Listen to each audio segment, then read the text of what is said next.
কোরআন পড়া ফরজ, এটা শিখতেছি বলেন? শিখি না। নামাজ যেমন ফরজ, কোরআনও পড়া তেমন ফরজ। দেখেন এই এলাকার ভিতরে যদি ৩-৪ জন হাফেজ থাকে শেষ।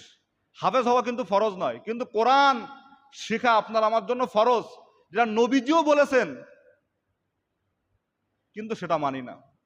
আজে বাজে ছোটখাটো বিষয় নিয়ে গ্যামজাম ফ্যাসাদের ভিতরে আমরা লিপ্ত হয়ে আছি।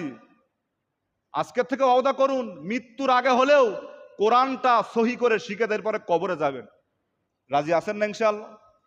যদি না করেন তো নামাজই হচ্ছে না। নামাজের ভাঙ্গার কারণ প্রথমটাই কোরআন অশুদ্ধ পড়া। নামাজ ভাঙ্গার কারণ প্রথমটা কি? নামাজে অশুদ্ধ পড়া। নামাজ ভাঙ্গার কারণ প্রথমটা এটা জানেন, নামাজে কিন্তু অশুদ্ধ পড়লে নামাজ হবে না। তা আপনার আমার তো নামাজই হচ্ছে না, সূরা ফাতিহা সহি হচ্ছে না, তাহলে কি হবে? নামাজ হবে? এজন্য আসুন কোরআনটা শিখে এরপরে কবরে যায়।